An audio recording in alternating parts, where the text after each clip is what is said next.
Consigliere regionale del PD Roberto De Rio interviene nel dibattito in atto sulle politiche centraliste che negli ultimi anni, anche in Sardegna, stanno trovando nuovo vigore.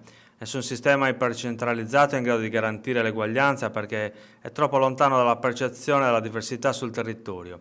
Con queste parole, scrive De Rio, Gianmario De Muro, docente di diritto costituzionale e già assessore agli affari generali, propone un forte atto d'accusa contro le cicliche e ricorrenti perversioni della politica centralista. Quella centralista, si legge nella nota, è una pulsione tipica delle fasi di crisi, nelle quali la società tende a rinchiudersi arretrando rispetto allo spirito di tolleranza e di dialogo tipici di un prospero e sicuro ordine democratico.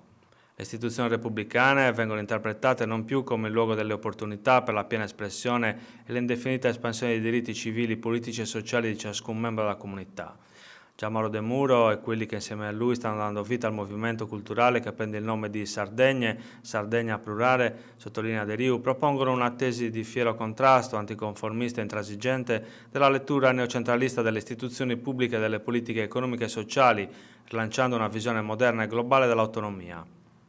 Questo a partire dal riconoscimento del contesto plurale che caratterizza non solo l'Europa e l'Italia, ma anche e soprattutto la Sardegna, che appunto chiamiamo Sardegne.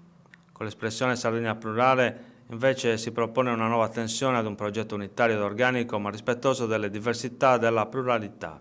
Nei prossimi giorni il Movimento approverà il proprio manifesto costitutivo e lancerà il censimento delle idee, il più esteso e diffuso esperimento di democrazia partecipata mai compiuto nell'isola, scrive De Rio.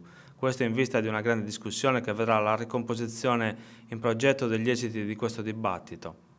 I risultati saranno gratuitamente offerti alla libera valutazione del centro-sinistra sardo affinché lo voglia utilizzare nei propri programmi e nelle proprie politiche.